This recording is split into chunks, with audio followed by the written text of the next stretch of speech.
эффективный механизм, который называется межсекторное взаимодействие. Что же это такое, я покажу сейчас на практике. А до этого еще поговорю с вами. Все изготовились, микрофон есть, все счастливы. Я сказала уже сегодня, я, конечно, загоражу вам весь этот большой красивый экран. Я сегодня уже говорила, когда выступала, что очень многое зависит сейчас от создания партнерств. И партнерство, по-хорошему, является вызовом современности. Сейчас легче выжить тем, у которых есть надежные, постоянные и верные партнеры. Не партнеры, знаете, на уровне, поскольку я много читаю заявок в фонд президентских грантов, знаете, мне потом люди рассказали, оказывается, это был совет какого-то министерства. Писать в письмах поддержки от партнеров прекрасную фразу. Вы же знаете хорошую перефразированную историю на тему «Скажи мне, кто твой партнер, я тебе скажу, кто ты». Это же известная история. Вы знаете, что фонд президентских грантов постоянно просит написать, кто наши партнеры в проектах. Какие партнеры? Дайте письмо от партнеров, говорят они. Мы же не знаем, может, вы просто написали, а они ваши не партнеры. Пусть они напишут, чем поддерживают, как, и чем письмо лучше и конкретнее, тем надежнее. Правильно же? И вот я смотрела заявки, и вдруг с прошлого года, вдруг в половине заявок появляется фраза: наша организация очень любит такой-то проект, и если фонд президентских грантов даст деньги, то мы поддержим этот проект вот так, вот так и вот так. Ага, если бы это было одно письмо, это через одно письмо у всех. То есть кто-то вкинул вот эту вот дурацкую идею. А вы сами понимаете, что если я читаю как эксперт заявку, и вдруг вижу, что партнеры поддержат проект в случае, если фонд президентских грантов даст деньги, то знаете, каким одним словом это называется? Шантаж, я бы сказала грубее. Что такое за шантаж фонда? Дайте деньги, и мы тогда тогда поддержим проект. Фонд президентских грантов дает деньги, когда это сильная заявка. Не просто потому, что поддержал кто-то проект. И плюс, извините, вопрос. Скажите, что это за партнеры, которые поддерживают только при условии, что фонд президентских грантов даст деньги? Это не партнеры, это притянутые за уши неизвестные персонажи. Правильно? Мы ищем настоящих, сильных, хороших, ярких партнеров, которые поддерживают нас вне зависимости от того, поддержал нас фонд культурных инициатив, фонд президентских грантов или фонд Потанина. Наши сильные партнеры нас должны поддерживать. И партнерство, оно как раз сейчас является вызовом современности, потому что выживают те, кто умеет найти партнерство. Выживают те, кто умеет договориться. Выживают те, кто знает, с кем и как взаимодействуют. Итак, а партнерства бывают разные. Вот гляньте, пожалуйста, на секундочку. Кооперация, инвестиции, благотворительность, спонсорство, сотрудничество – это все разновидности партнерства. Скажите страшный секрет, а к какой разновидности мы с вами стремимся? Хо-хо. Благотворительность, говорит Яна Викторовна. Давайте на секундочку, да, по мере поступления. Благотворительность – это хорошо. Что это значит? Это значит, к нам пришел добрый человек или добрая организация, дали нам деньги и даже по-хорошему иногда не попросили за это отчет. Нам это нравится. Но высшей степенью сотрудничества является сотрудничество, особенно в межсекторе. Сотрудничество, когда есть 2 стороны, 3 стороны или 4 стороны, которые друг для друга являются одинаковыми, равновеликими партнерами. Когда они действуют вот вместе на одном и том же уровне, когда они взаимодействуют как настоящие друзья, когда они доверяют друг другу и готовы делегировать какие-то свои полномочия и передавать свои дела партнеру. И это называется словом, которое произнесла кто? Да я знаю, что Егоровна, я знаю, что Ирина Егоровна. Я вас просто почему-то, кстати, Ирина Егоровна, вы правы, просто я хотела, чтобы люди услышали. Вы какое слово сказали? Сказала Ирина Егоровна прекрасное слово – сотрудничество. Сотрудничество, оно действительно, это, с моей точки зрения, это в некоторой степени апофеоз. Сотрудничество – это когда действительно люди признают друг друга, доверяют друг другу и готовы передавать какие-то свои функции друг другу. Это не так, знаете, я спросила у одной женщины на одном мероприятии нашем, что такое, у нас было 2 часа, у нас было много времени, и я спросила, что такое с вашей точки зрения сотрудничество? Она говорит, это когда я пригласила другую организацию и даже дала им кое-что поделать. Это важно, это называется словом кооперация. Это не сотрудничество. Это не я дала поделать, а есть вот мы и другая организация, мы абсолютно на одном уровне. Мы отвечаем каждый за свою часть мероприятия, а вместе мы реализуем его успешно. Это другая степень взаимодействия, это разный уровень доверия. Вы знаете, что некоммерческие организации часто говорят, я не хочу работать с этой организацией, они заберут все деньги себе. Или я не хочу работать, они идею утащат. Вот пока мы будем этого бояться, у нас будет кооперация. Это тоже хорошо, это нормально. Но мы не сможем продвинуться к сотрудничеству. Разные формы. Еще раз, сотрудничество – это идеал. Кстати, вот здесь располагаются не по степени важности. Это просто перечисленные формы. Просто так получилось, что сотрудничество последнее оказалось. Но оно действительно высокая степень доверия. Это правда. Обратите внимание, ну что такое кооперация? Понятно, в принципе. Просто люди объединились, кому-то что-то доверили, какой-то фрагмент, он его сделал, и они разошлись. Разовое взаимодействие, может, двухразовое. Что такое инвестиция? Да? Как вы сказали? Да, вложение, вкладывание, да. Пришел кто-то, вложил какие-то человеческие ресурсы, ресурсы знаний, ресурсы финансов. И это тоже, в принципе, инвестиция – это разовая вещь. Потому что инвестиция, она разовая по определению. А мы говорим о взаимодействии долгосрочном. Ну, это тоже хорошо. Я не говорю, что это плохо. Это тоже хорошо. Благотворительность. Ну, благотворительность мы в данном случае говорим в первую очередь, наверное, про донорство. Что значит донорство? Это значит, кто-то выделил нам средства, да, какой-то фонд или какой-то человек выделил нам средства и за это даже ничего не просит. Может быть, попросил отчет, но не просит с нас за это размещать никакой своей рекламы и так далее. Кстати, а в чем разница, между донором и спонсором? Да, Юль, 100%. Спонсор требует своей рекламы. Кстати, скажите мне, пожалуйста, а фонд президентских грантов – это донор или спонсор? Спонсор. Почему? Что вы говорите? Это главное что? Коллега, вот там. Размещать логотип. Да. Сейчас мне кто-то скажет, а что, донорство – это хорошо, а спонсорство – это плохо? Нет. Я согласна, мне деньги с фонда президентских грантов, гранты нужны. И я с удовольствием 10 раз размещу везде их логотип. Зачем им нужен их логотип везде? Потому что они тоже деньги получают от государства. И чтобы отчитаться за эти деньги, они же должны показать, как они помогли, что они сделали. И, естественно, очень здорово, тоже нормально. Спонсорство не хуже донорства. Просто у людей или организаций, которые дают деньги, разные цели.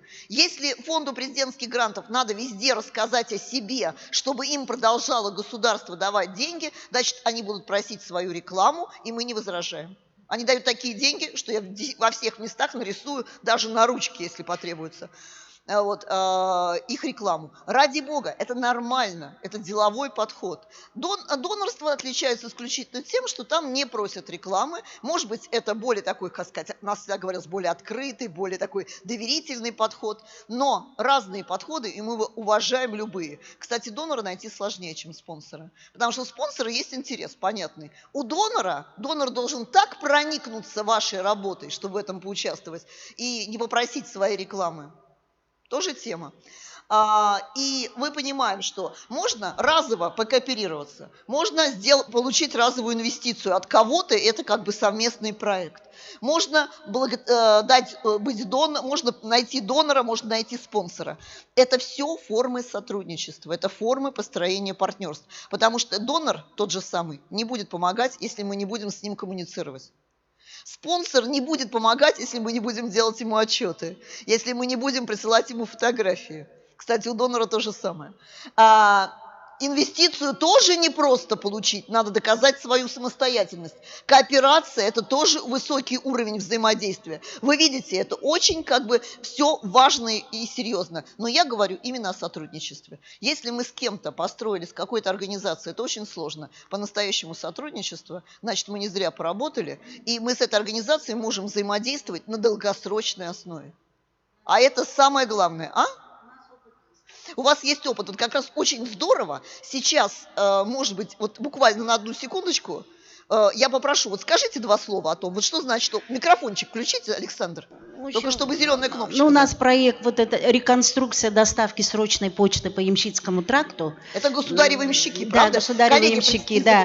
Не нашли спонсоров, не выиграли гранта, но у нас есть муниципальные образования. Это бывшие почтовые станции, где и они к нам идут навстречу, и у нас одна цель – это сохранение исторической памяти наших предков. Вот это у нас уже идет в течение 20 лет. Супер. Мы работаем с муниципальными образованиями. И они, вы считаете, что у вас уровень уровень сотрудничества? Именно сотрудничество. То есть вы доверяете друг другу, и они вам передают какие-то свои функции, правда, у нас главы меняются, и поэтому нам опять заново надо работать с ними, знакомиться и что-то делать, но мы сотрудничаем. Где-то кооперация, а где-то сотрудничество, давайте честно. Но я согласна, можно и с органами госвласти построить партнерство на уровне сотрудничества. Только имейте в виду, в этом случае органы госвласти должны уважать, доверять и передавать часть своих полномочий некоммерческой организации. Я серьезно говорю об этом, потому что органы госвласти обычно очень волнуются, передавая какие-то функции общественным организациям. Почему? Потому что, с одной стороны, общественные организации опасаются органов госвласти и так далее. С другой стороны, органы госвласти считают, что общественных организаций не хватает знаний, навыков, уровня работы для того, чтобы реализовать тот или иной проект. Значит, для того, чтобы построить то, что вы говорите в данном случае, сотрудничество, необходимо доказать, что мы профессиональные, сильные и вообще замечательные, самые лучшие, креативные, что важно, найти единую цель, она объединяет и позволяет построить сотрудничество. 100%, дорогие коллеги. Видите, сколько мы интересных моментов нашли. Итак, просто картинка на тему.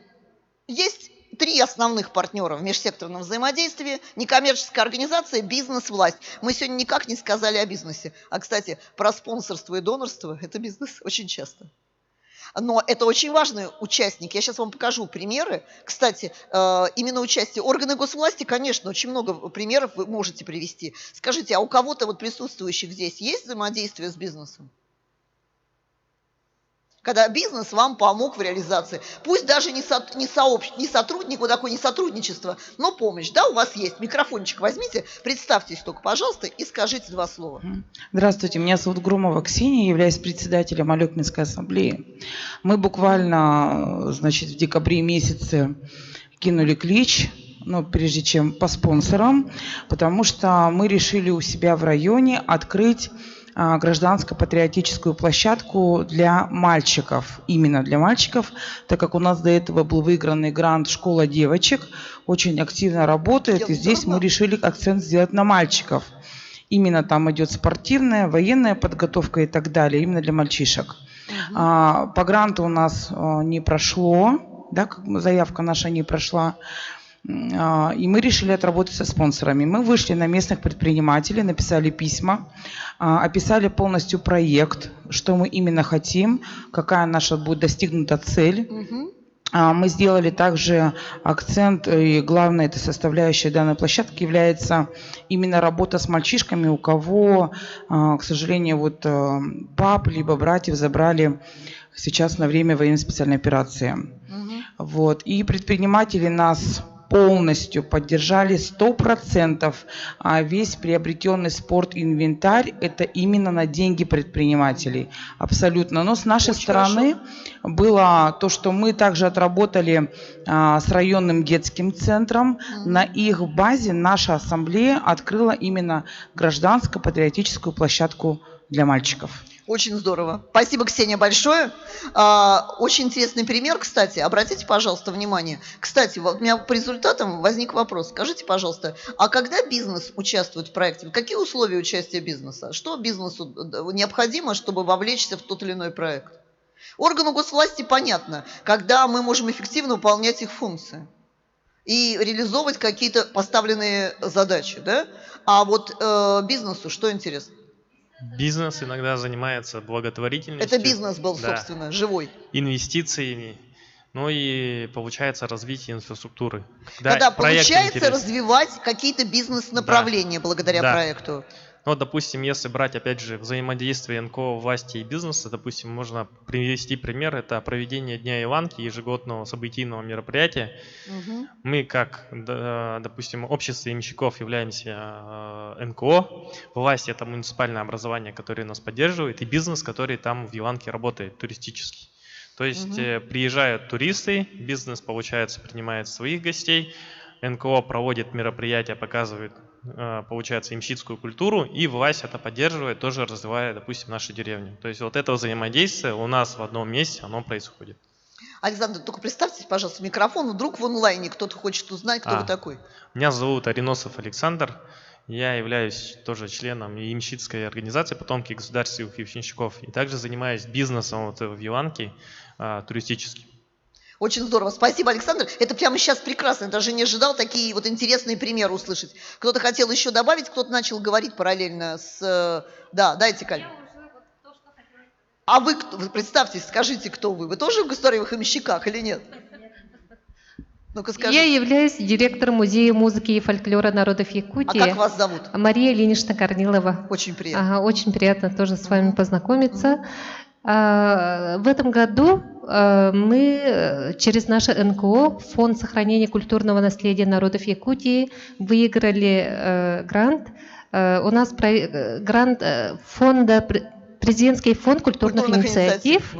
Проект у нас называется межрегиональный проект «Кочующий музей». Очень хочу о нем узнать, кстати. Целью нашего проекта является популяризация традиционной культуры наших народов Якутии, коренных народов, и, конечно, взаимодействие между регионами. В этом году в планах у нас фильм должны завершить «Кочующий музей» и должны выехать в Санкт-Петербург, потом и осенью Чита-Тында. Это очень хорошо. Скажите, пожалуйста, а межсектор чем вам помог? Межсектор это органы власти, бизнес. Да. Ага. Насчет бизнеса я вот хотела промолчать, но именно конкретно бизнес чем помогает, это вот они хотят именно показать то, что они благотворительностью занимаются. Ответ еще на один вопрос. Бизнес помогает. Во-первых, как сказал Александр, когда это позволяет развивать бизнес. Да. Это нормальная история, ничего постыдного. Да. Вторая, доказать, что бизнес является социально ответственным. Спасибо большое, это очень важно. Это мотивация для бизнеса, правда же, да? Бизнес очень часто помогает, когда вот именно надо показать свою социальную функцию. И когда говорила Ксения о проекте, это же тоже социальная роль бизнеса. Как раз именно эта мотивация. Вот примеры великолепные, просто спасибо огромное. Скажите, пожалуйста, какой-то еще пример есть? Какая мотивация еще бизнеса? Развитие бизнеса. То, что было справедливо сказано, социальная ответственность, социальная роль бизнеса, еще что-то? Есть какая-то еще, когда бизнес может помочь? В бизнесе тоже люди. Если там есть какая-то история, которая связана... Корпоративное волонтерство, кстати, которое надо развивать, и это тоже очень важная тема. Спасибо большое, это очень важно. Но я хочу сказать сейчас, что очень важным является еще, что там тоже люди. Я хочу сказать, что люди в каком смысле? Их могла история зацепить за живое. У кого-то, у ребенка есть какая-то проблема. У нас такая история была буквально 2 года назад. Я вот расскажу. Таким образом создался добровольческий штаб по тушению лесных пожаров в Республике Саха-Якутия. То есть была большая проблема, то есть горели у нас леса. Там, получается, собрались вот НКО, власть поддержала, и бизнес очень сильно поддержал, который спонсировал, покупал все продукты, волонтеров даже бесплатно кормили. Тема спасения, тоже важна. И вот здесь вот объединилось вот 3 этих структуры, и благодаря этому только через штаб добровольцев прошло 1200 человек, которые были обуты, одеты и накормлены. Суперски, спасибо. Отличная история. И вы понимаете, сколько есть аспектов, которых и власть, и бизнес очень заинтересованы помочь. И я хочу сказать, что мы будем продолжать примеры. Сейчас мы пойдем дальше и будем еще какие-то примеры приводить. Вспомнили? Почему-то побоялись сказать. Или вспомнили только сейчас. Дополняйте, коллеги. Кстати, стажеры тоже могут дополнять. Это мы все участники одной площадки. Кстати, коллеги, хочу обратить ваше внимание еще на одну вещь. Вот у нас как раз коллега, вот на секундочку, если вы подождете секунду, я хочу обратить ваше внимание на такую интересную вещь. Почему я так схватилась за тему музея? Я уже говорила эту историю, это разные номинации. Есть профессиональный музей, вот о котором коллега говорила, есть музей частный, семейный, но у нас есть, просто обратите внимание, посмотрите на сайте ресурсного центра, я сказала, помните, подписаться, вот Александр я выстроила в воскресенье, он подписался на нашу группу в Телеграме, это очень важно, вы сразу узнаете, когда начнется наш проект, например, либо конкурс лучших практик в сфере национальных отношений, где можно свою практику спозиционировать, и потом, если выиграете, то иметь кучу бонусов. Бонусы получают все участники, там и семинары, и участие в дискуссиях, и обсуждениях, но есть большой бонус в качестве, для тех, кто стал победителями, мы очень активно продвигаем эти проекты, мы очень активно свозим их с фондами. Поэтому в конкурсе лучших практик, во-первых, надо участвовать, а во-вторых, вы заговорили о музеях. У нас в ближайшее время стартует третий, даже четвертый уже, по-моему, проект, по-моему, четвертый, называется «Виртуальный тур по многонациональной России». Но в виде конкурса он стартует только второй раз. И как раз это очень хорошая история. Виртуальный тур по многонациональной России. Что это? Там есть и музеи, и частные коллекции, и так далее. Снимают на телефон 10 минут горизонтальное видео. Экскурсия в творческой форме, чтобы понравилось, по музею или по музейной экспозиции. И мы потом проводим конкурс, у нас очень сильное жюри. Вот вы сказали про Санкт-Петербург. Председателем жюри является Юлия Аркадьевна Купина, директор Российского этнографического музея. А в составе жюри у нас не только там Максимов и Зорин из Общественной палаты, и люди из Федерального агентства по делам национальности, которые финансово поддерживают этот конкурс, и другие замечательные совершенно люди. И бизнес, кстати, в виде туристической фирмы, которая тоже дает подарки от себя. Это очень интересная раскрутка и так далее. Сейчас, спасибо, субсидию получили от Федерального агентства, поэтому можем провести конкурс и привести даже победителей, первый раз привести победителей в Москву виртуального тура. И я хочу сказать, что в жюри входит, что является предметом моей гордости, не только наши друзья, Первый российский национальный канал, это национальный канал, снимающий информацию о народах России. Кстати, я зашла в гостиницу, это был первый город, я нажала на кнопку, и у меня включился Первый национальный. Я порадовалась, что мы стоим хорошо на кнопке в Якутске. И наши партнеры, имею в виду. Я им написала, они обрадовались. Вот. И это тоже вид взаимодействия. Это СМИ же тоже наше межсекторное взаимодействие. Я не написала, но СМИ, научное сообщество, они тоже здесь. И у нас партнером является канал «Моя планета». И вы знаете, что «Моя планета» – это круто. Вот. И как раз получилось, что наши партнеры по вот такому нашему экспертному совету, они привели и Купину, и коллег из «Моей планеты». То есть это вот тоже результат межсектора, когда нам приводят нужных, правильных и необходимых для проекта людей или организации. Это все хорошая история. Участвуйте, музеи и так далее, распространяйте информацию. Ксения, вы хотели что-то дополнить?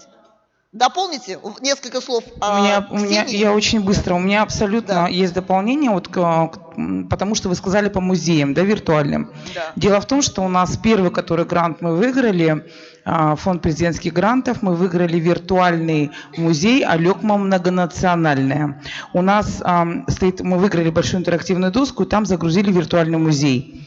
Кстати, данным музеем у нас пользуются как школьники школ.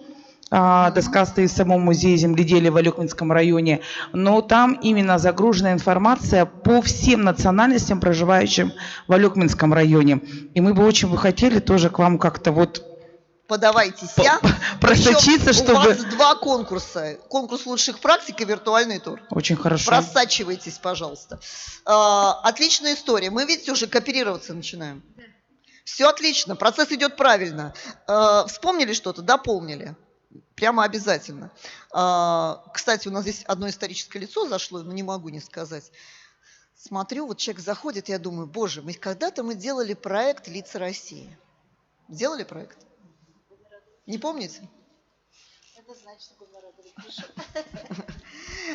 «Лица России». Помните, проект такой был, книга там, да? И у нас туда вошел один человек из Якутска. Кто-нибудь знает, кто это? Кто? Скажите, пожалуйста, в микрофончик, кто же это?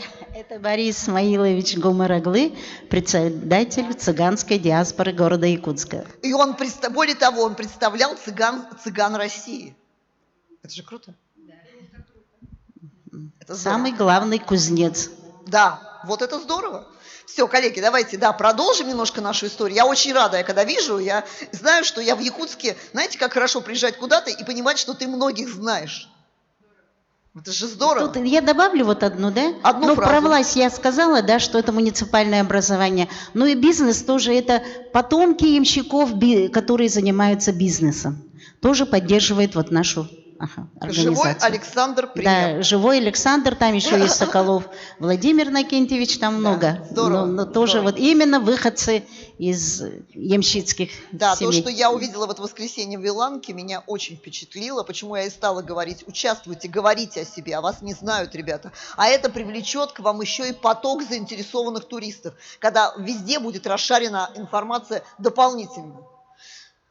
Интерес бизнеса понятен. Кстати, здесь не написано, я сказала, секунду одну, минуту, можно я договорю? Не сказано про научное сообщество. Я хочу сказать, что научное сообщество тоже очень важно привлекать. Где-то может выступить специалист и рассказать о тех или иных народах. Где-то могут люди принять участие в каком-то круглом столе и действительно профессионально рассказать. А еще, кстати, сейчас важная тема, нужно анализировать свою целевую аудиторию. То есть что? Делать социологические исследования. И социологические исследования проводить должна не я филолог, или не человек, который является лингвистом, а человек, который профессиональный социолог. Да? Человек должен заниматься тем, что он умеет делать хорошо. Вот для меня была жуткая трагедия, когда ушла из жизни Леокадия Михайловна Дробежева. Это был единственный специалист по этносоциологии в нашей стране. И она должна была сделать исследование с нами, которое мы с ней прописали в рамках нашего проекта. И мне даже позвонили из ФПГ и спросили, фонда президентских грантов, спросили, ну что, социологическое исследование будем отменять? Я говорю, фигушки, мы найдем людей, Леокадия Михайловна прописала основные вещи, мы найдем людей, мы нашли таких людей, может быть, не так прекрасно, но сделали, я тоже участвовала почти как социолог в этом исследовании, но это очень важно, понять потребности и возможности этнокультурных организаций на федеральном уровне мы попытались впервые.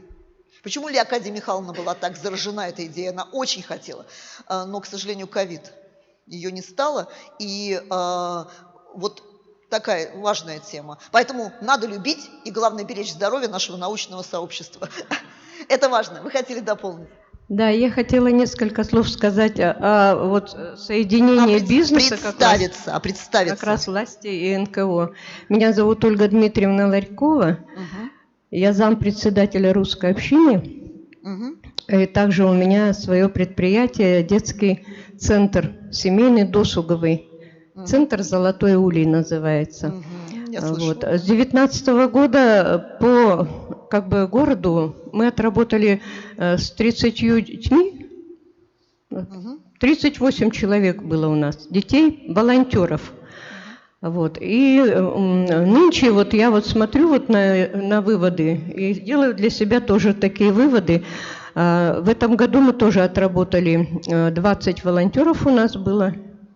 Значит, у нас центр занятости в городе, который поддержал наших детей. Дети получили по 27 тысяч за 1 месяц. Это же очень здорово. Это взаимодействие государственной бизнес, организации. Власть, да, и это НКО. Хорошо. Вот бизнес поддержали нас женщины-предприниматели, которые, значит, спонсировали нас подарками, когда мы проводили мероприятия и праздники для детей.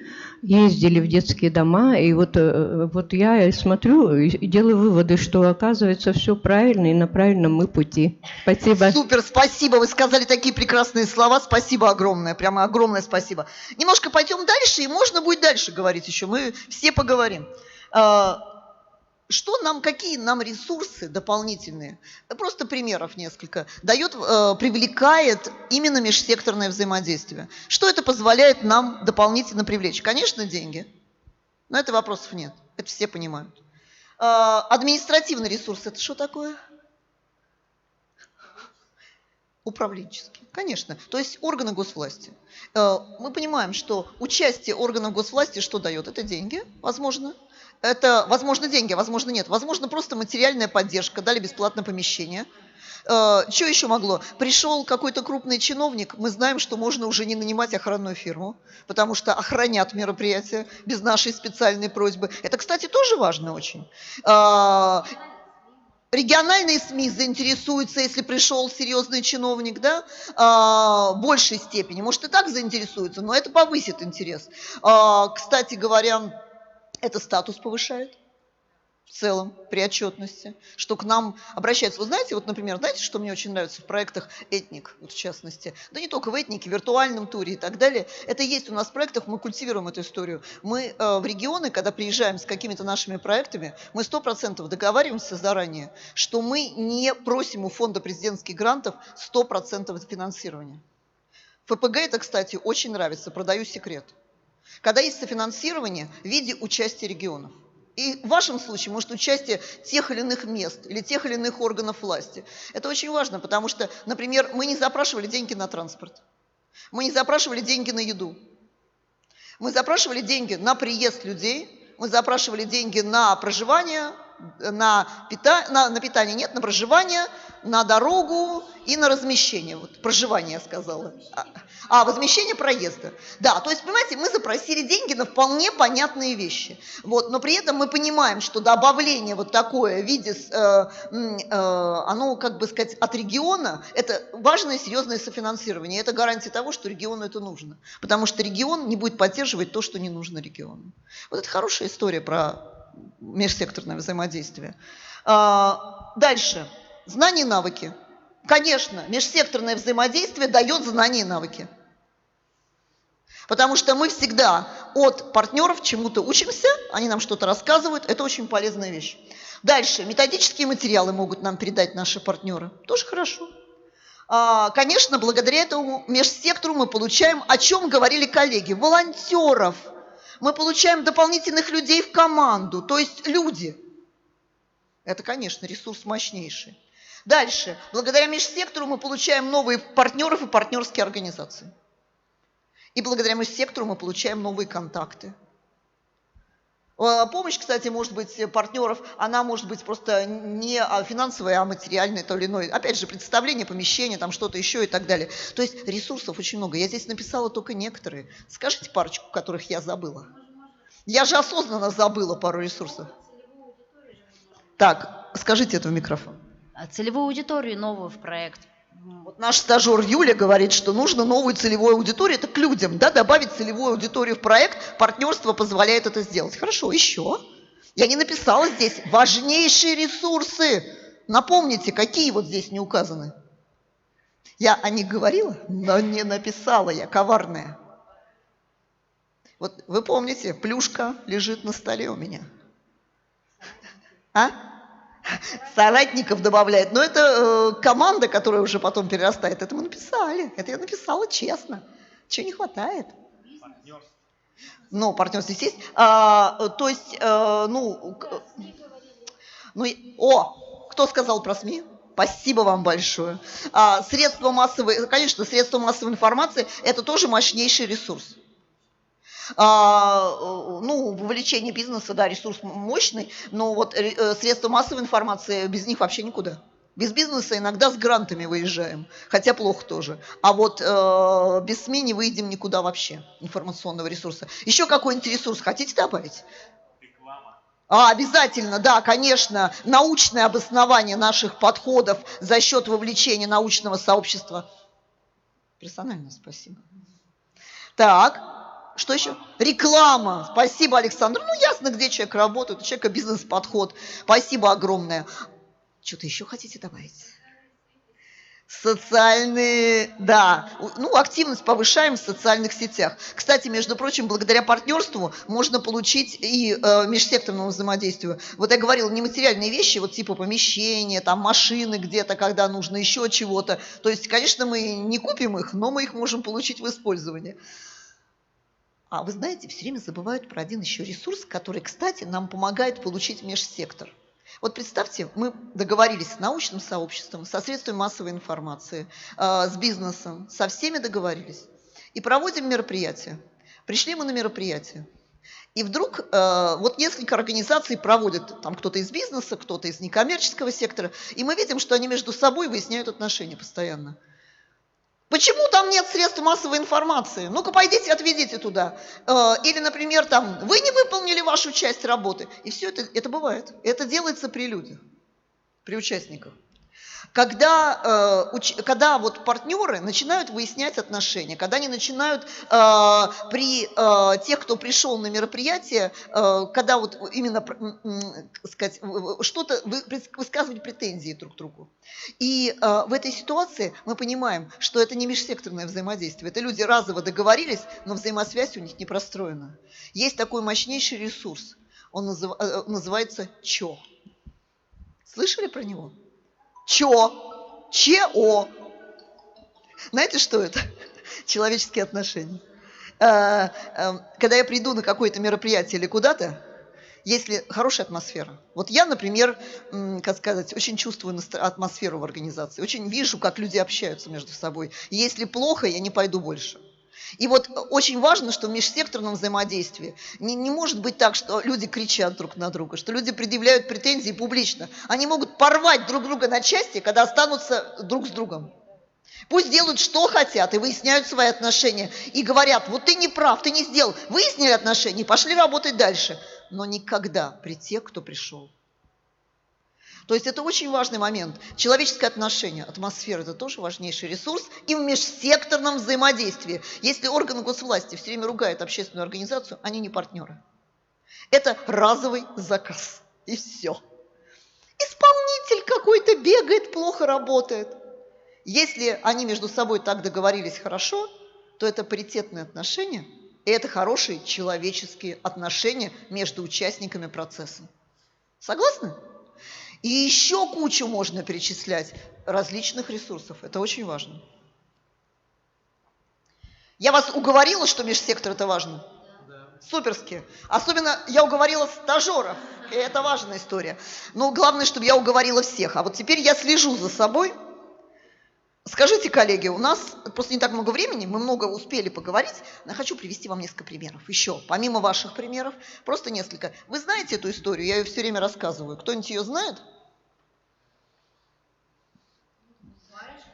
Новодвинская колыбель по амурской варежке. Слышали? Читал кто-нибудь? Я думаю, Яна Викторовна знает. Да, Яна Викторовна знаете. Обратите внимание, пожалуйста. Что произошло? Еще раз, не надо смотреть на меня, как и на безумную идеалистку. Я прекрасно знаю, что не все так просто. Но я вам расскажу историю успеха. Конечно, в ней есть подводные камни.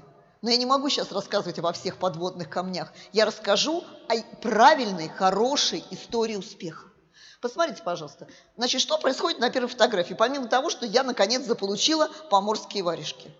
Вот со мной рядом стоит дама, Галина Челпанова, которая из маленького города Новодвинска.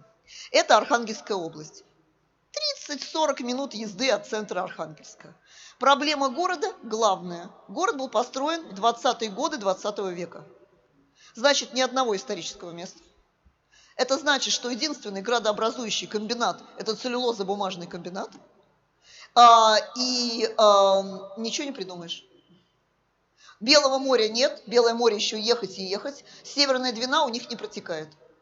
Что делать? Что делать людям в этом городе? В этом городе, Новодвинске, живут умные и яркие люди. Почему? Расскажу вам. Значит, была студия, видите, она подписана, нити Ариадны. Люди собирались, просто пожилые дамы, два раза в месяц вязать варежки и носки. Банальная история. Собирались, это в первую очередь вы понимаете, что это была социализация. Просто пообщаться, встретить друг друга и так далее. Но они хотели идти куда-то дальше. Но Челпанова, Галина Александровна, не верила, что они могут идти дальше, потому что маленькая организация, маленький город неперспективный. Ну, кто нам поможет? Какие-то там фонды, какие-то организации. Да кому с вами Новодвинском нужны? Это четкая позиция. Она мне прямо ее озвучила, когда мы с ней первый раз встретились. Не верила в себя, Галина Александровна. Но кое-что изменилось в ее жизни, и я сейчас расскажу, каким образом изменилось. Кстати, на одном семинаре я проводила, как раз рассказывала об этом примере с точки зрения создания бренда. И встала дама и сказала: да ну, мы в своем городе валяем валенки уже 20 лет, но почему-то это не стало брендом нашего города. Я говорю, это не стало брендом вашего города, потому что вы не работали над этим. А Челпанова работала, вся разница. Верить надо в свои силы, и когда ты что-то валяешь, неважно, валенки или важишь, главное не валять дурака в этой ситуации. Главное в этой ситуации серьезно верить в то, что ты хочешь изменить к лучшему, и, возможно, даже жизнь людей изменить к лучшему вокруг себя. Кстати, самая же особенность, главная, социального проекта – это верить в то, что мы меняем жизнь людей к лучшему. Верим, тогда меняем. Что-то улучшаем, а что-то просто исправляем. Это же очень хорошо. Это ради чего существуют все социальные проекты. И что произошло с ними? Приехала девушка, это межсекторное взаимодействие, приехала девушка из администрации региона и говорит, а чего вам не податься на президентский грант? Они говорят, да вы что, там все куплено. Ну, это известный посыл. Там уже все решили, никакой президентский. Она говорит, хорошо, начните с регионального. Ой, мы боимся. Послушайте, есть конкурс лучших практик. Первый тогда был, самый первый конкурс. Лучший практик, который проводили Ассамблея народов России и ресурсный центр в сфере национальных отношений. Поучаствуйте. Денег не дадут, но научат. А еще помогут написать заявку на ФПГ, если станете победителем. Ну, они взяли, поучаствовали. Это была не сильная заявка, они еще не знали многие вещи по социальному проектированию, но они так написали, что все поверили, все вдохновились, поставили им лучшие баллы, и они стали у нас победителями. Что дает эта победа? Помимо знаний, помимо того, что мы помогли им написать заявку и так далее, что? Веру в себя. Они поверили в себя, подались, это, кстати, совершенно, они всегда об этом говорят, подались на региональный конкурс, получили 150 тысяч рублей. Первый раз в жизни. На эти деньги они что-то купили для своего центра, да, для своей нитиариадны. Ну, думают, если мы региональный можем. Я же ускоряю процесс, вы понимаете. Давайте подадимся еще на фонд президентских грантов. Вдруг они не такие купленные, как мы думали. И их первая же заявка выиграла президентский грант. Ну, это была минимальная сумма, там максимум был 500 тысяч, они получили 490, 480, вот какая-то такая сумма. Что они сделали на эти деньги? Они купили какие-то предметы, которые стали потом основой музея Поморской варежки. Что люди стали делать? Их заявка называлась именно «Поморская варежка» как бренд города Новодвинска. То есть, как это раскрутить? Как сделать, где один целлюлозно-бумажный комбинат, как сделать варежку брендом? И они даже историю сочинили. И красивую, что когда-то, давно-давно, люди на Белое море шли обозами через вот эти места, где потом появился Новодвинск, а потом обратно шли с моря, замерзшие, голодные. Но в этих местах, там была деревня, и жили очень добрые люди. И они замерзшим людям давали еду, давали питье и давали им ночлег.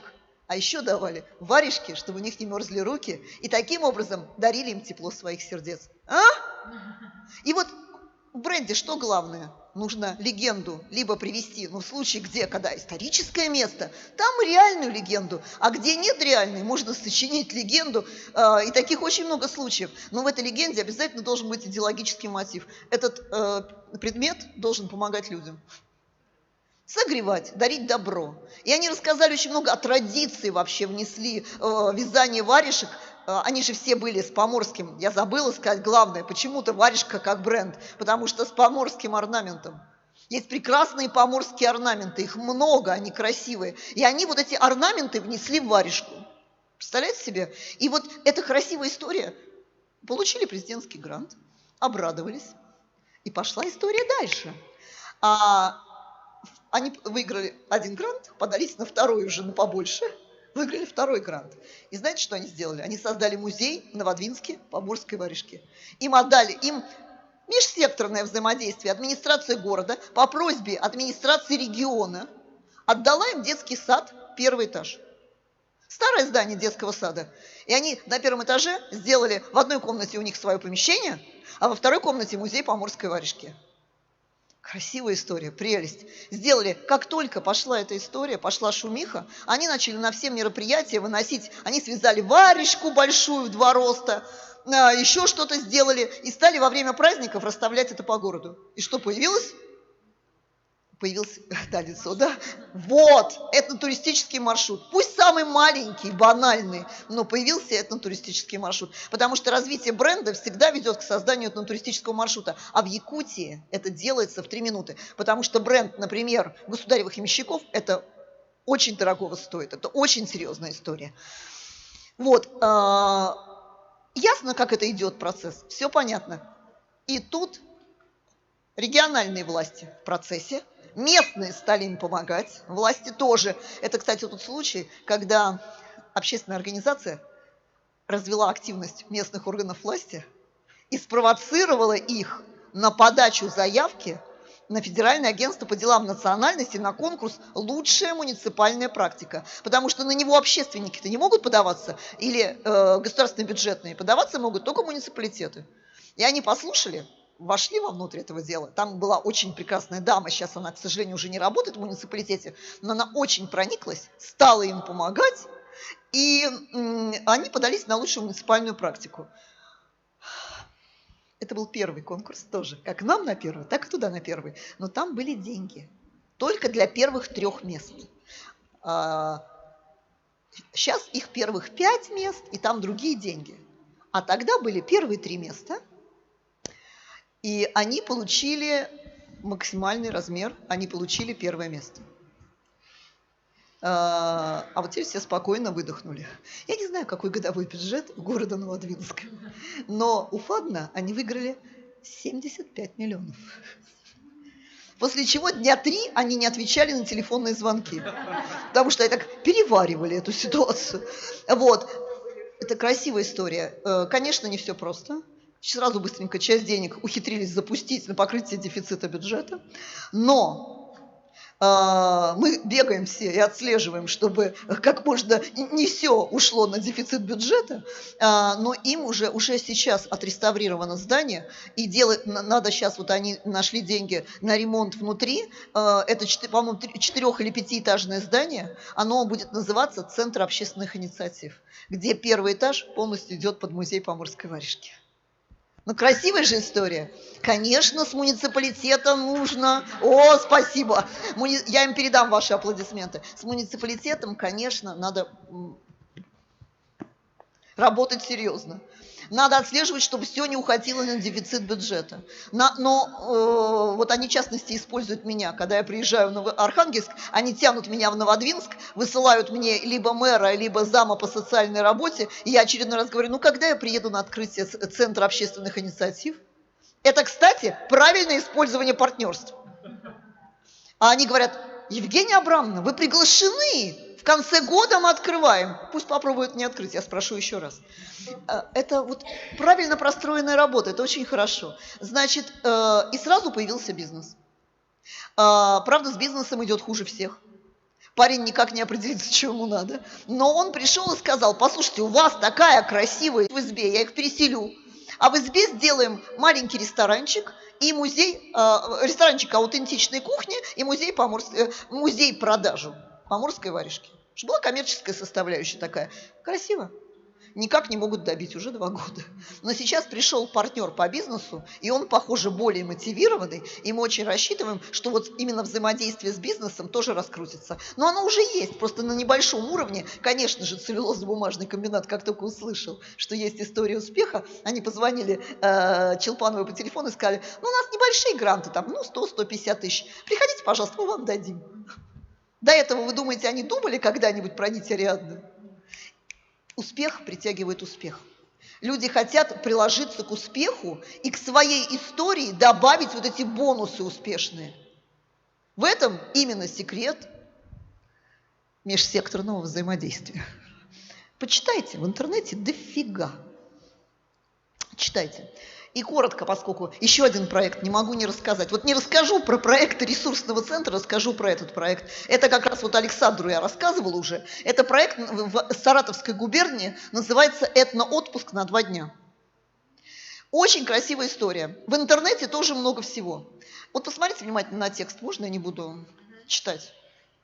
Скажите мне, пожалуйста, найдите ключевое. Что обеспечило успех? Успех вот этому проекту. Я знаю очень хорошо и Галину Челпанову, и Ирину Вейсман, которая возглавляет этот проект. С удовольствием вас с ними познакомлю, чтобы развивать какое-то взаимодействие или вам интересно проконсультироваться. Ключевое слово какое обеспечило 100% успех истории «Этноотпуск на 2 дня». Что происходило? Люди садились на машину, семья, ехали по региону, снималось видео показывалось, люди увлекались идеей развития этнотуризма, и таким образом вот общественная организация продвигала свой проект «Этноотпуск на 2 дня» через развитие территории, через развитие этнотуризма. Какие 2 слова вы увидели? А можно дать микрофончик, чтобы коллега сказал у микрофона, а то я не слышу. Какие слова? Отпуск и 2 дня. Человеку приятно. Отпуск и 2 дня. Хорошо, что можно отдохнуть. Еще. Ключевое слово с точки зрения вовлечения партнеров. Туризм. Хорошо, туризм. Еще. Этно-составляющая. Что туризм с этно-окраской. Сейчас это модно. Согласна. А еще. Ключевое слово никто не видит, и не слышит, и не знает. А оно есть. Телеканалом 24. Пожмем друг другу руки. Телеканал «Россия-24». Вы знаете этот телеканал, он называется не «Россия», извините, «Саратов-24». Наличие телеканала определило успех. Все очень просто. Почему? Да потому что канал ездил, сам снимал. Они же не возьмут съемки любительские, только со своей камерой. Они все снимали, запускали это на канал «Саратов-24». Это крутилось по телевизору, и получалась очень хорошая раскрутка. Реклама, абсолютно верно. И вот «Саратов-24» определил историю успеха. И вот как раз ребята стали сами ездить, моментально участие СМИ, то есть «Саратов-24» обеспечило им успех. И, естественно, конечно, стали подтягиваться бизнесмены. Почему? Потому что это раскрутка баз, это раскрутка заправок, это раскрутка мест, где можно поесть, это раскрутка мест, где можно поспать. И так далее, и так далее. Бизнес стал тоже входить и давать деньги на этот проект. Вот обратите внимание, и, естественно, научное сообщество, потому что, смотрите, они сделали интерактивную энциклопедию Саратовской области. Это только с научным сообществом. У них очень хорошее взаимодействие с Саратовским государственным университетом. А вот здесь посмотрите, смотрите, что у них есть в сюжетах. В сюжетах есть природное разнообразие местности, красота замечательная, какие-то историко-культурные достопримечательности, обязательно этнографические особенности, да, про те или иные народы, которые там проживают. И дальше идет вот то, что во всех передачах забывают показывать. Забывают что показывать? Где поесть, где поспать. Технические вещи, видите, расстояние, как можно доехать, там карта какая-то, полезные адреса, контакты. Ну, коллеги, это же люди забывают это, рассказывают часто о таких вещах, я забыла про микрофон. Рассказывая о таких вещах, очень важно эту информацию давать. И еще очень важный подход. Почему я в свое время, когда мы делали проект «Лица России», я ставила на людей? Потому что мне многие очень средства массовой информации говорили, что им интересно слушать о национальностях, когда это идет через истории людей. Людей, которые живут в России и делают очень много как представители национальности, но при этом ничуть не меньше делают как граждане России. Вот в свое время от СМИ был такой социальный запрос, и вы видите, что это очень хорошо работающая история. Через людей, через их судьбы, через их достижения. Об этнике говорить не буду. Вы о нем уже сегодня много слышали. Я вам сказала, как хорошо работает взаимодействие в этом случае с органами госвласти. Я вас слила, Татьяна Николаевна. Я рассказала, как вы хорошо помогаете и берете на себя часть расходов по проекту. Это же тоже уровень межсекторного взаимодействия очень высокий. Потому что я не думаю, что любому человеку, который вам позвонит, вы готовы будете оказать такую поддержку. Поэтому это здорово, это прекрасный межсектор, спасибо. Сегодня СМИ у нас как хорошо участвовали, тоже благодаря взаимодействию и межсекторному взаимодействию с органами госвласти, потому что они были приглашены. Вот, это все очень хорошо работающая схема. И, кстати говоря, мы пытаемся сделать еще и нашим таким партнером по межсектору еще и фонд президентских грантов. Мы очень активно зовем их на презентации наших мероприятий, затаскиваем на наши конференции. Они будут в большом составе у нас на конференции, которая у нас будет в июне месяце, устойчивого развития этнокультурного сектора. Им уже понравилось каждый год приходить, чтобы они чувствовали себя внутри. Не такими, знаете, курирующий орган сверху, а именно партнеры. И вот у нас просто очень хороший сейчас куратор, и вот люди, которые занимаются межнационалкой, и мне кажется, что это очень сейчас важная такая тема. Даже из такой структуры, как фонд президентских грантов, можно сделать партнера, а не просто организацию, которая дала деньги. Не просто спонсора, но еще и настоящего. Хотя спонсорство – это тоже вид партнерства, но мне кажется, что можно выйти и на сотрудничество с ними. Так, это уже слышали, рассказывать не буду ни за что. Всероссийский конкурс лучших практик в сфере национальных отношений, он собирает каждый год все больше и больше заявок. У нас от 126 заявок мы дошли в прошлом году 530, в этом году чуть меньше 492, но хочу сказать, в 22-м, но хочу сказать, зато же впервые 74 региона Российской Федерации. Вы понимаете, какая это серьезная, 2 минуты. Это очень серьезная раскрутка, это очень хороший момент. И, кстати, очень здорово, что в этнике, в этом проекте Федеральное, например, агентство по делам национальности всегда прекрасно делает раскрутку и рассылает информацию по регионам. И вы понимаете, что когда Федеральное агентство за подписью Баринова или его зам сделало рассылку, реакция на проект идет более серьезная. Мы уже обнаглели, теперь научились и сами пишем губернаторам. Раньше побаивались, а теперь научились тоже сами. И последнее. 2 секунды. Хотела показать вам важную вещь. Как раз коллеги присоединились, тоже увидят эту важную вещь. Обратите внимание, сколько партнеров у одного проекта «Виртуальный тур». Вот я говорила, чем больше партнеров хороших и разных, тем лучше. Смотрите, ресурсный центр, ассамблея. Дальше идет ассоциация этнографических музеев. Это, соответственно, Купино вместе с этнографическим музеем. Дальше, обратите внимание, эмблема общественной палаты, которая тоже нам помогает. Очень активно. Это все члены экспертного совета. Дальше идет эмблема федерального агентства, которое дает деньги и входит в экспертный совет. Идет эмблема канала «Моя планета» и канала «Первый национальный».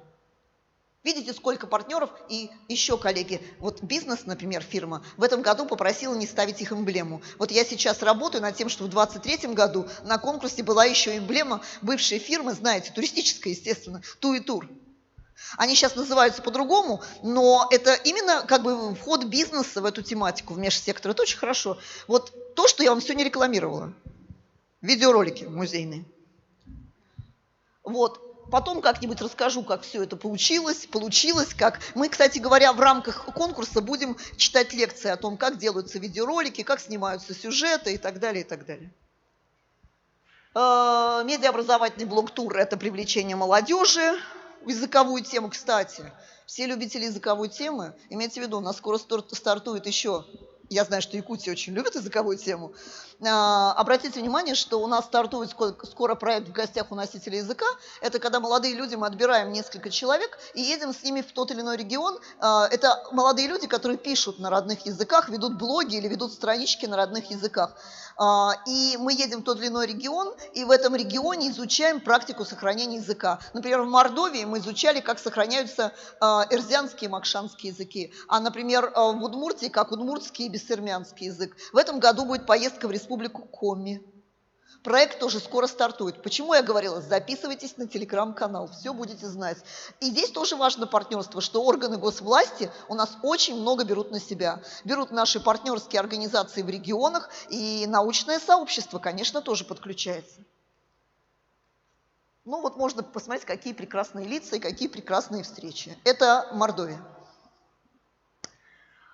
И был еще один проект, я не буду о нем говорить, нет времени, прекрасный проект по «Всяк сущий мне язык», где мы работали с исчезающими языками. Это все языковая тема. И там было несколько языков, здесь написано каких. Это языки, которые внесены в реестр исчезающих языков. Это макшанский, да, северный хантыйский, левиковский, карельский и нанайский языки. И мы, конечно, сами бы этот проект не сделали. Мы делали там, разрабатывали механизмы сохранения исчезающих языков. И вы видите внизу там, если увидите, что внизу, там эмблема Высшей школы экономики. Естественно, мы бы не стали делать этот проект сами. Мы делаем это с научным сообществом. То есть в Высшей школе экономики есть Высшая школа лингвистики. И, соответственно, у нас был куратор образовательной деятельности и люди от Высшей школы лингвистики, Высшей школы экономики. И это очень тоже важное, правильное партнерство в межсекторе. На этом я хочу сказать, посмотрите, какие бабушки колоритные. Вот бородатый персонаж – это как раз Алексей, который курировал научную деятельность от Высшей школы экономики. А вот теперь призываю телеграм-канал и наш сайт. Подписывайтесь, получайте информацию. Большое человеческое спасибо. Послушайте, вы супер. Вот такого разговора классного у меня давно не было. Вы такие вовлеченные в процесс. Вот так, просто ура. Да, коллега, дать микрофончик? А вы представьтесь только обязательно, вдруг кто-то, какой-то еще дикий человек вас не знает. Ну, да, я представлюсь. Ефремова Лена Павловна, я представляю Общественную палату Республики Саха-Якутия и являюсь членом Общественной палаты Российской Федерации в комиссии по демографии, защиты семьи, детей, традиционных семейных ценностей. Вот это я не услышала. Мы будем в Москве вместе кофе пить? Обязательно. Отлично. Вот, это первое. Ну, я в нескольких комиссиях, основная профильная комиссия вот по демографии. И для чего я вышла сюда? Я вышла для того, чтобы сказать, что у нас есть опыт проведения совместного мероприятия с комиссией по межнациональным отношениям с Зориным Владимиром Юрьевичем. Мы на площадке Общественной палаты Российской Федерации выступили с инициативой проведения непосредственно фотовыставки и круглого стола на тему «Российская семья от многообразия к самоидентичности», где были представлены регионы нашей страны. Прошла большая такая дискуссия, и я хочу сказать о том, что мы выделяем семья и семейные ценности как традиционные российские ценности, объединяющие ценности народов нашей страны. Вот об этом мы говорим на каждой площадке. Вот буквально я вот в этом году приехала с ХМАО, я была в Югре. Отлично. И кроме того, буквально вот я вернулась с поездки с Чеченской Республики в Грозном, где хочу отметить о том, что когда мы бываем в таких местах, ну, посещаем, во-первых, музей, знакомимся с самобытной культурой народов, населяющих эту территорию. И у нас вообще в проекте, ну, в планах это вот как раз-таки проведение такой работы по популяризации семейных ценностей. И вот я думаю, вот те, кто гранты или проекты будут писать, я думаю, что вот на это тоже необходимо обратить внимание, на самобытность, наверное, на вот эти традиции, которые, они объединяющие для всех народов, я так думаю. И ну, у нас вообще планы хорошие, так скажем. И вот буквально в августе, в начале месяца в городе Якутске пройдет форум сообщества, проводит в Общественной палате Российской Федерации по Дальневосточному федеральному округу. Я надеюсь, что одно из направлений все-таки должно быть посвящено. Уже план, в принципе, направления сформированы, решаются организационно. Я приглашаю, пользуясь случаем, вас всех принять участие и активно подключиться к этой работе. И Зорина Владимира Ильича мы ждем, я надеюсь, он все-таки доедет до Якутии. Он доедет обязательно, надо только немножко его поощрить, чтобы он захотел приехать на форум сообщества в начале декабря. Мне кажется, в начале декабря, в начале августа. Это у меня уже декабрь, все нормально. Еще немножко круглых столов, я вам скажу еще про какой-нибудь месяц. Отлично, спасибо вам огромное, давайте похлопаем. Спасибо большое. Я хотела попросить Марину Борисовну сказать несколько слов, что же у вас происходило в течение последнего часа. Марина Борисовна, вам оранжевый микрофон торжественно уже передают, и мы завершим нашим круглым столом, да, и... У меня есть еще плюшка. Так, дорогие друзья, у нас получился такой молодежный круглый стол. Здесь взрослые заседали, а там молодежь. И у нас был такой откровенный разговор о тех проблемах, которые существуют у молодежи Якутска, вот в смысле их востребованности, их реализации. И мне кажется, это был такой очень откровенный разговор. Мы говорили о том, что такое стратегия, как стратегию национальной политики переложить в практическое поле через вот эти инструменты, механизмы, которых 6, о которых мы говорили. И брали какую-то проблему, которую сами ребята озвучивали, и смотрели, какие механизмы подходят под, так сказать, решение данной проблемы. У меня есть помощники, я попрошу сегодня Дианочку первую, да? Диана, она озвучила первую проблему, и фактически чувствуется, что это ее очень волнует, и она поделилась с нами. Всем здравствуйте, меня зовут Диана, студентка СУФУ и активистская организация ДНД. Наша молодежная проблема, как сказать, это как бы общая площадка для всех организаций, активистов от 18 до 30 лет максимум, либо 30, ну, для молодежи. Вот еще плюс в том, что мы хотели бы взаимодействовать с этнокультурными молодежью. с разных регионов. Также в СУФУ есть многочисленные народы, то есть зарубежные, там восточные, многорасовые студенты. И для этого, для сплочения, для обмена опытами, информацией мы бы хотели сделать такой проект. Еще с какого города? С находки. С активистами. Да, с находки. Коворкинг-центр. Да. Сейчас добавлю. Да, вы знаете, мы договорились, что мы познакомим нашу молодежь, и они сделают проект совместный, потом в гости друг к другу поедут. Наши мечтают в Якутию, а вот ребята из Якутии мечтают к нам на Тихий океан. Я думаю, что у них все получится. Спасибо. Еще рассказывать. Два слова буквально. Назовите, как это будет, что это будет за площадка? Тоже как бы коворкинг-центр, но есть некоторые центры под названием народный или просто коворкинг-центр для СУФУшных.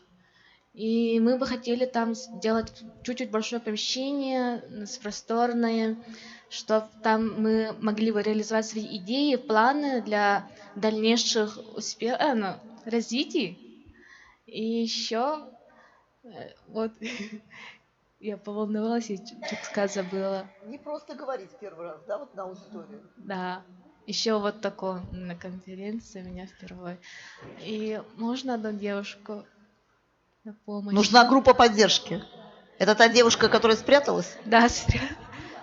Лёлик. Нужна помощь, не прячьтесь от нас. Да, пока Людмила идет, вы знаете, я что поняла? Я просто уже не первый раз с молодежью работаю, и мы проводим проектные эти лаборатории. Очень часто звучит тема, что они хотят свой молодежный коворкинг. Они не хотят со взрослыми, не хотят свое. Его хотят сами спроектировать, сами придумать, сами сделать. И придумать там свои какие-то современные инновационные форматы. Правильно? Вот. Но мы их поддержим в этом, да? То есть и получилось, что все механизмы подходят. Все будут работать. То есть, в принципе, вот они выстроятся в ряд, получится проект, и им надо только вот Ася им, чтобы помогла зарегистрировать организацию, она большой специалист в этом, общественную, и получить грант, и взять партнеры еще ребят других молодежных центров, да? Так, и еще у нас вторая проблема была, что у молодежи, у молодых людей в Якутии, есть проблема у молодых людей в Якутии изучать свою родословную. И вот один мальчик предложил, чтобы создать сайт, где можно будет узнать вот свою родословную, ввести свои данные и узнать, откуда вы, как, и своих родственников найти, архив. Да? Да. Вот мы вот именно не знаем, где искать, как искать, кому обращаться и так далее. Вот мы бы хотели об этом узнать. И вот в дальнейшем после покопаться в архивах, сделать вот такой... человек, не зная свою родословную, не может как бы вот себя хорошо реализовать. Да. Как бы такого.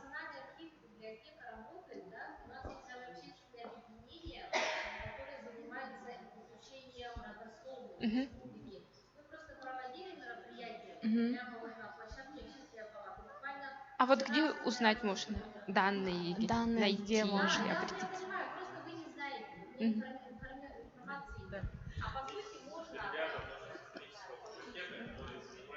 Надо, чтобы мы приехали, чтобы вы нашли друг друга. Да, иногда вот как раз такие площадки помогают это сделать. Ну, а если, например, молодой человек, он не ходит на такие мероприятия, но у него есть потребность, он просто должен знать, что есть сайт, где есть пошаговая инструкция, как действовать. Ну, спасибо вам большое за работу. Спасибо, девочки. Давайте похлопаем, они большие молодцы, прямо супер. Все, Марин, да? Кладите на стол. Коллеги, тогда давайте поговорим немножко про нашу группу. Два слова. Я прям буквально два слова говорю, что наш круглый стол. Мы поработали, мне кажется, очень продуктивно. И знаете, больше всего мне понравилось, что вы говорили, дорогие коллеги, что вы рассказывали о вашем опыте. И мы проговорили, посмотрите, что мы сделали. Мы проговорили, что дает нам межсекторное взаимодействие. Мы проговорили разные варианты и разновидности межсекторного взаимодействия. Мы проговорили, какие виды партнерства надо строить, чтобы было настоящее межсекторное межсекторное взаимодействие. Мы посмотрели, какие есть проекты по межсекторному взаимодействию. И еще раз, коллеги, спасибо всем, кто выступил. И очень важно, что мы еще с вами посмотрели, какие возможности есть привлечь бизнес, научное сообщество, средства массовой информации и так далее, и так далее. Правильно? Правильно, у нас так получилось. А теперь вопрос к тем, кто был у меня. Скажите, коллеги, как вам кажется, все-таки кто вот из тех, кто был у меня, сейчас несколько человек ушло, но вот из тех, кто остался, кто был самый активный? Александр, да? Ну что, Александр, за вас проголосовали. Я хочу вручить Александру, если он захочет после окончания, я быстренько подпишу, я хочу вручить Александру сборник лучших практик за 22 год. То есть это самый свежий сборник лучших практик в сфере национальных отношений. Ура! Пожалуйста, нас фотографируют? У нас папарацци. Спасибо большое, дорогие друзья. Мне кажется, мы провели огромную работу. Я же забыла тоже вручить. У меня тоже подарки есть за своих активных. Очень хорошо. Диана и Людмила, можно вас? Я хочу вручить вам шоколадки с морской солью. Да, да. Еще у нас бывает с морской капустой, с морским гребешком. Вам достается с морской солью. В знак того, чтобы все-таки вы к нам доехали. И главное, продержались все время, какие герои, не убежали, молодцы девушки. И главное, девочки хотят делать что-то. Используйте этих прекрасных девочек. Коллеги, всем огромное спасибо. Татьяна Николаевна, хотите что-то в завершении? Веское слово. Еще раз спасибо, коллеги.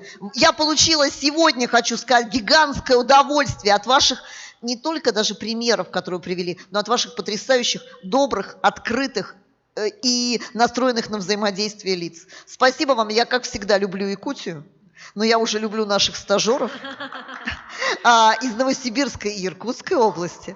И мы продолжим эту работу. И еще мы 3 дня здесь. Мы же ходим по разным организациям, мы вам еще надоедим. Я, правда, уеду чуть раньше, но вы же понимаете, я опять приеду, называется. Не говорите «до свидания», она все равно вернется. Вот. Дай Бог, чтобы так было. И максимум мы получим и впечатлений, и узнаем, и поделимся опытом. И государевы ямщики продолжат общение, и другие организации. У нас очень много прекрасных программ и прекрасных центров, которые с нами встретятся. Правда же? И я Татьяне Николаевне возвращаю микрофон. Мы продолжаем работу. Огромное спасибо. Я вас люблю. Спасибо, как всегда. Захватывающе, как всегда. Евгения Абрамовна, мастер слова. Спасибо вам огромное. Дорогие друзья, я вас благодарю, что вы остались до конца. Я думаю, что вы получили незаменимый опыт практики работы в регионах. И я думаю, что мы тоже что-то возьмем от вас, и что-то, конечно же, вы реализуете у себя на местах. Это очень важно. Я хочу сказать в заключение только одно. Давайте дружить. Да, давайте дружить регионами и реализовывать наши проекты, которые будут известны по всей России. Вот у меня такая мечта, чтобы как можно больше субъектов объединились. Мы же все ради одной цели работаем. Ради одной замечательной цели. И мы ее обязательно вместе достигнем. Вот я хочу, чтобы мы и в дальнейшие дни тоже с вами так достаточно плодотворно поработали, и чтобы родился какой-то проект, Евгения Абрамовна, смотрю на вас, да, который мы вместе все реализуем в рамках ваших конкурсов, да, проектов. Отлично. Все. Так что реализуем. Спасибо всем огромное, да, и до встречи в следующие дни программы. Да, всего доброго. Спасибо. Фотографирование? Давайте. Для тех, кто выжил. Для тех, кто выжил. Да, хорошая. Их немного, но зато те, кому надо. Зато какие. Да. Коллеги, давайте сделаем совместную фоточку. Еще одну, да? Девочки, только чтобы нас было видно. Боюсь, что освещение.